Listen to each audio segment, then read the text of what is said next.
तो white to move है और ब्लैक का जो किंग है उसके पास दो ही स्पेस है मूव करने के लिए, एक तो F8 है और H8 है।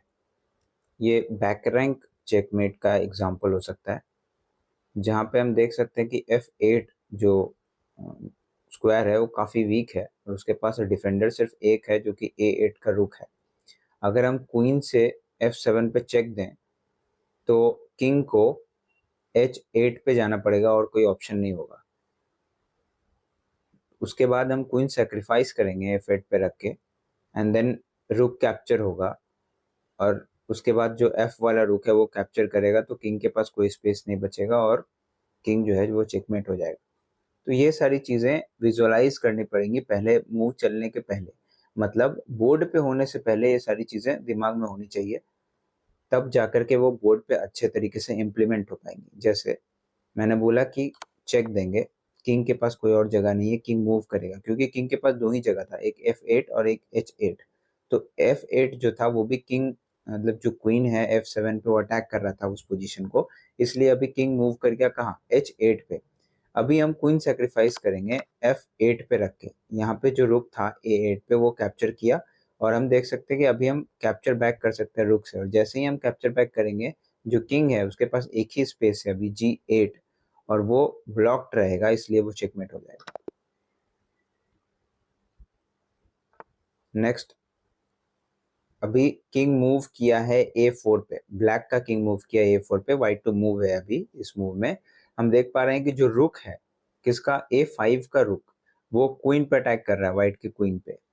तो अभी हम देख सकते हैं कि हमारा जो G1 वाला रुक है वो क्वीन को कैप्चर कर सकता है, लेकिन अगर हम उसको कैप्चर करेंगे तो क्या होगा, तो मेट हो जाएगा। क्यों? क्योंकि जो किंग है A4 पे उसके पास जाने के लिए जो तीन स्क्वायर हैं, वो तीनों स्क्वायर कौन कौन सा है, एक तो A3 है, B4 है, B5 है, और तीनों को ब्लॉक कर रखा है क्वीन ने, C5 का जो क्वीन है।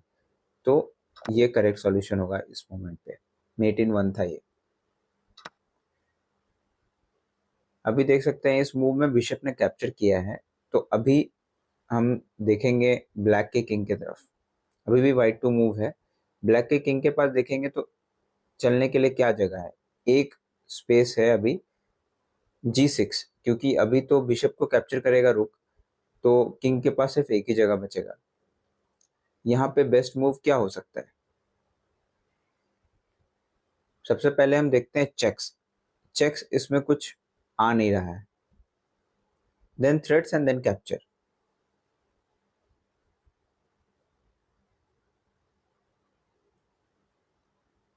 अब यहाँ पे सिंपल होगा मेरे ख्याल से, कैप्चर बैक होना चाहिए और कुछ तो दिख नहीं रहा है यहाँ पे। कैप्चर बैक यही था, इसमें पजल का यही सॉल्यूशन था, ये हैंगिंग पीस करके एक थीम है उसका ही था ये। देख सकते हैं हम इसमें कि अभी बिशप ने कैप्चर किया है C8 पे, तो अभी सबसे पहले हम देख रहे हैं कि कुछ और ऑप्शन इसमें है नहीं मूव, बेसिकली कैप्चर का कैप्चर बैक हो रहा है, और अगर हम रुक से कैप्चर बैक करते हैं बिशप को तो कोई उस पर अटैक नहीं बन रहा, तो यह हैंगिंग पीस थीम है, सिंपल हम उसको कैप्चर कर सकते हैं।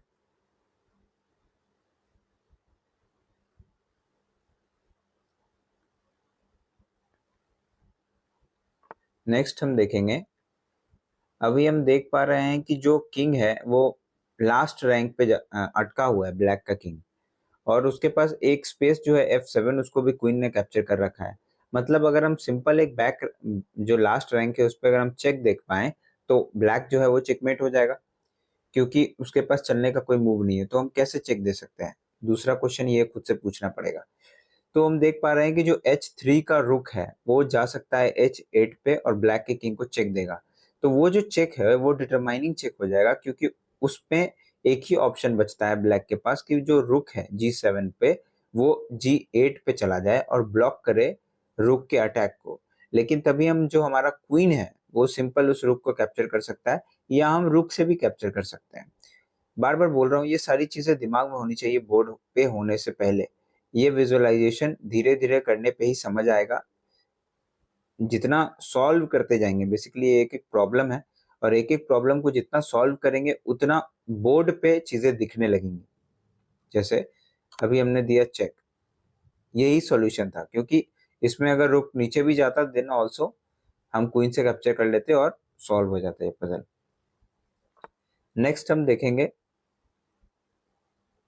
तो ये भी मेट इन वन है, क्योंकि जो E6 पे हमारा पॉन है वो किंग के F7 मूवमेंट को ब्लॉक कर रखा है, और जो एक G8 स्पॉट है और E8 स्पॉट है, ये दोनों को किंग रुक से हम ब्लॉक कर सकते हैं। अगर रुक से हम नीचे चेक दे दे तो किंग के पास कोई मूवमेंट नहीं बचेगा। King move to G7। अभी इस मोमेंट पे जो पॉन है G5 पे, उसने भी दो ब्लॉक को कैप्चर कर रखा है, वो है H6 और F6। तो अगर हम रुक जो है H1 पे उसको H7 पे रख दें तो जो 7th रो है वो ब्लॉक हो जाएगा। 8th रो को ऑलरेडी H8 के जो रुक ने कैप्चर कर रखा है, और किंग ऊपर आ नहीं सकता क्योंकि वो दोनों ब्लॉक पॉन ने कैप्चर कर रखा है। और किंग जो है दोनों में से कोई एक रुक को नहीं कैप्चर कर सकता क्योंकि दोनों रुक एक दूसरे को डिफेंड कर रहे हैं, यानी ये होना चाहिए सॉल्यूशन।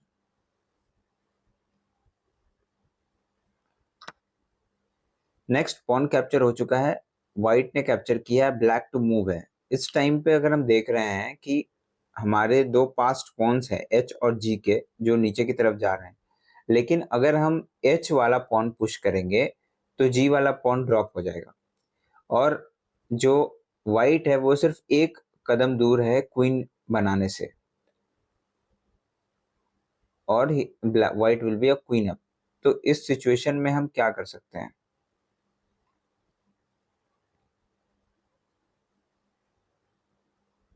ओके, तो अभी इसमें हम देख सकते हैं कि जो व्हाइट का किंग है उसको ऐसे समझेंगे कि व्हाइट के किंग के पास अभी चलने के लिए क्या क्या स्पेस है। F2 है, F1 है, H2 और H1 है, ठीक है।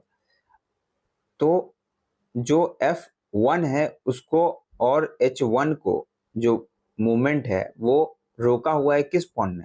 G2 पॉन ने। डायगोनल कैप्चर करता है तो वो दोनों पे तो किंग मूव नहीं कर सकता। मतलब अगर अभी कहीं से भी किंग को चेक जाए तो किंग दो जगह पे मूव कर सकता है, वो है F2 और H2। तो सबसे पहले तो वो मूवमेंट हमको रोकना है, और वो मूवमेंट रुकने के बाद अगर हम कहीं से चेक दे पाए तो हम समझ रहे हैं कि व्हाइट जो है वो चेकमेट हो जाएगा। और ये ध्यान में रखना है कि वो फोर्स्ड होना चाहिए, क्योंकि व्हाइट नेक्स्ट ही मूव में क्वीन करने वाला है। तो इस सिचुएशन में जो हमको सॉल्यूशन दिख रहा है वो ये, हम ऐसे सोच सकते हैं कि अगर हम किंग को जो कि F4 पे है G3 पे रख दें तो जो F2 और H2 पोजीशन था किंग के मूव, व्हाइट किंग के मूव करने के लिए, वो दोनों भी ब्लॉक हो जाएगा। पहले भी हम ये बात कर चुके हैं कि F1 और H1 ऑलरेडी ब्लॉक्ड है G2 पॉन से। तो जो अगर नेक्स्ट मूव में क्या होगा, A8 पे क्वीन कैप्चर करेगा जो कि चेक के साथ नहीं बन रहा है, तो नेक्स्ट मूव में हम H2 पुश कर देंगे और चेक पड़ेगा व्हाइट के किंग को। व्हाइट का किंग कहीं भी नहीं मूव कर पाएगा और वो चेकमेट हो जाएगा। क्वीन किया व्हाइट का and then checkmate. This theme is mate in two. Next हम देखते हैं, इसमें अभी बिशप मूव कर लिया है और बिशप जो है वो नाइट और क्वीन दोनों की तरफ अटैक कर रहा है। इस सिचुएशन में ब्लैक टू मूव है, और यहाँ पे बेस्ट मूव क्या होगा वो हमको ढूंढना है। हम देख सकते हैं कि हमारा जो B7 पॉन है, B7 पे जो बिशप है, नहीं हाँ B7 पे जो बिशप है वो G2 के पॉन पे अटैक कर रहा है, और सेम बैटरी फॉर्मेशन हो रहा है क्वीन का जो कि G6 पे है। और अगर क्वीन से हम अटैक करते हैं, अगर हम बिशप से अटैक करते हैं तो किंग मूव कर जाएगा दोनों F1 पे या H1 पे, तो वो ज्यादा बेनिफिशियल हमारे लिए होगा नहीं। तो क्वीन से अगर हम अटैक करते हैं तो वो दोनों पोजीशंस भी ब्लॉक्ड हो जाएंगे और वो मेट इन वन हो जाएगा। नेक्स्ट, अभी हम देख सकते हैं कि व्हाइट के पास ऑप्शन था बिशप को कैप्चर करने का, बट उसने नहीं किया और उसने अटैक किया हमारे क्वीन और किंग पे, क्योंकि दोनों एक लाइन में है। तो किंग अब हमारा मूव नहीं कर सकता, बट ये व्हाइट पे उल्टा भारी पड़ गया, क्योंकि अभी जो हमारा क्वीन है, ब्लैक का जो क्वीन है E7 पे, वो अगर कैप्चर कर ले रुक को तो चेकमेट हो जाएगा व्हाइट, क्योंकि व्हाइट के पास ऑप्शन ही नहीं है चलने का। वो एक ब्लंडर था व्हाइट के साइड से। White was trying to attack the queen and white was thinking that he'll capture our queen. क्यों? क्योंकि व्हाइट का जो रुक है वो एक्सरे कर रहा है क्वीन और किंग को। क्वीन मूव नहीं कर सकता इस पोजीशन में, क्योंकि वो पिंड है किंग के साथ। लेकिन उसने ये भूल गया कि अभी व्हाइट का जो रुक है उसके पास कोई डिफेंडर ही नहीं है। नेक्स्ट, व्हाइट ने रुक से G4 से अटैक किया F4 पे, बट ये भूल गया वो कि जो F2 पॉन है उस पे अटैक कर रहा है, कि क्वीन भी अटैक कर रहा है और जो नाइट है E4 पे वो भी अटैक कर रहा है। दोनों मिला के एक फॉर्मेशन बैटरी में फॉर्म कर रहा है। और अगर हम वहां पे F2 के पॉन को कैप्चर करेंगे किससे? क्वीन से, तो किंग के पास सिर्फ एक ही जगह बचता है, वो है H1। ठीक है, उसके बाद हम क्या कर सकते हैं? क्वीन नीचे जा नहीं सकता, किस पोजीशन पे? F1 पे नहीं जा सकता, क्योंकि बिशप कैप्चर कर लेगा। तो इस केस में हम क्वीन को रख पाएंगे E1 पे, और देन उस चेक को डिफेंड करने का कोई ऑप्शन नहीं बचता है व्हाइट के पास, क्योंकि अगर बिशप वापस F1 पे रखता भी है तो बिशप कैप्चर हो जाएगा और व्हाइट का किंग चेक मेट हो जाएगा। कैसे? यहाँ पे हम देखेंगे कि चेक दिया हमने, किंग मूव किया, एंड देन हम एक और चेक देंगे क्वीन से, बिशप बीच में आएगा, एंड देन बिशप को कैप्चर करने के बाद व्हाइट का किंग जो है वो मेट हो जाएगा। देख सकते हैं हम इस पजल में नेक्स्ट जो है कि E4 पे जो क्वीन है वो अटैक कर रहा था H1 के रुक को, तो H1 ने रुक मूव कर गया H2 पे, डिफेंड कर गया। बट जो किंग है किसका? व्हाइट का, वो बहुत खराब हालत में है, क्योंकि बहुत ज्यादा स्पेस उसके पास मूव करने के लिए नहीं है।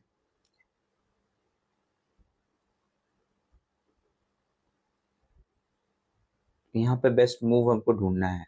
कैसे ढूंढ सकते हैं हम? अगर हम पॉन जो है D4 से वो कैप्चर कर ले E4 को, तो चेक पड़ेगा किंग को।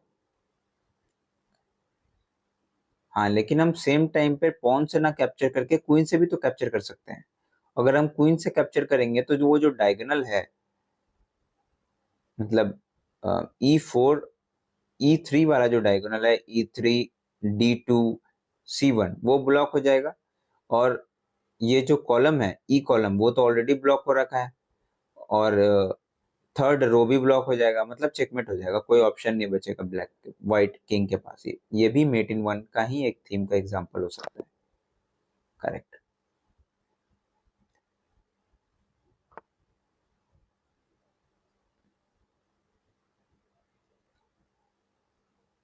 ये एग्जांपल जब हम देख रहे हैं तो हम देख पा रहे हैं कि जो ब्लैक का किंग है उसके पास अभी एक ही स्पेस नजर आ रहा है H2, और नीचे बैक रैंक इश्यूज हैं, क्योंकि जो रुक है बी का वो कभी भी नीचे जा सकता है। वहीं व्हाइट ब्लैक का जो किंग है वो प्रिटी सेफ है, क्योंकि उस पे H7 पे अटैक बनाना आसान नहीं है। तो अगर हम रुक से नीचे जाएं तो क्वीन बीच में आ सकता है, लेकिन क्वीन आएगा तो एनीवेज व्हाइट जो है वो लूज कर जाएगा मैच। तो क्वीन को बीच में नहीं रखेगा, so king will move to H2।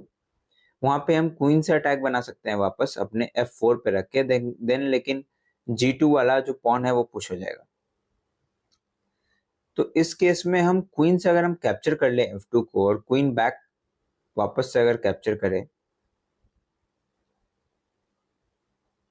और हम चेक देंगे, तो मूव करना पड़ेगा किंग को। यहाँ पे बेस्ट मूव क्या हो सकता है?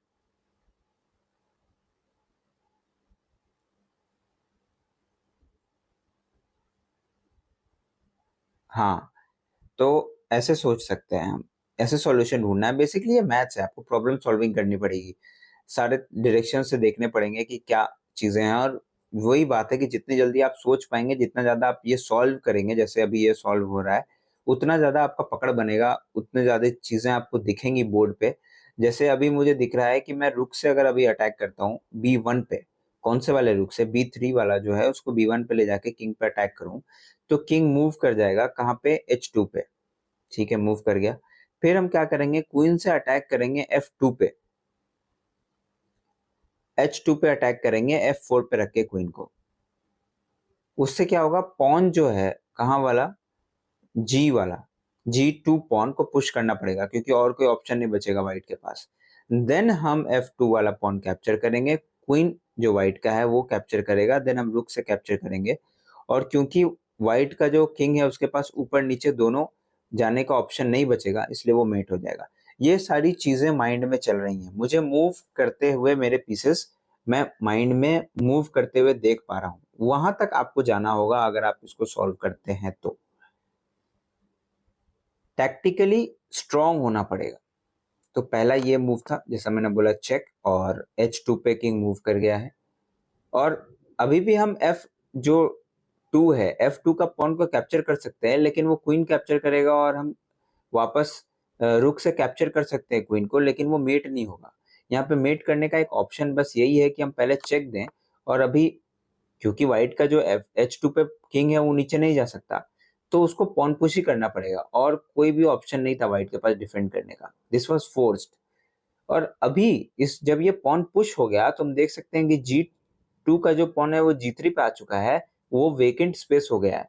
तो अभी अगर हम क्वीन से कैप्चर करें F2 पॉन, तो चेक पड़ेगा ना अभी व्हाइट को, तो क्वीन फोर्स्ड है कि उसको लेना ही पड़ेगा। फोर्स्ड मूव्स हमको ढूंढना है। फोर्स मूव्स ढूंढते हैं अगर हम, तो हमको पता होता है कि नेक्स्ट कंटिन्यूएशन में हमको कौन सा मूव चलना है, क्योंकि फोर्स्ड है, उस दूसरा ऑप्शन है ही नहीं व्हाइट के पास चलने का।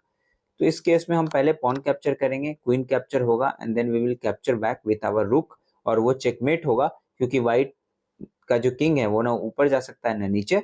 That would be end of the match. I hope आज आपको कुछ सीखने मिला होगा। अगर आपको अच्छा लगा है वीडियो तो बाकी वीडियोस भी जाके चेक कर सकते हैं। चलो, सी या, मिलते हैं नेक्स्ट वीडियो में।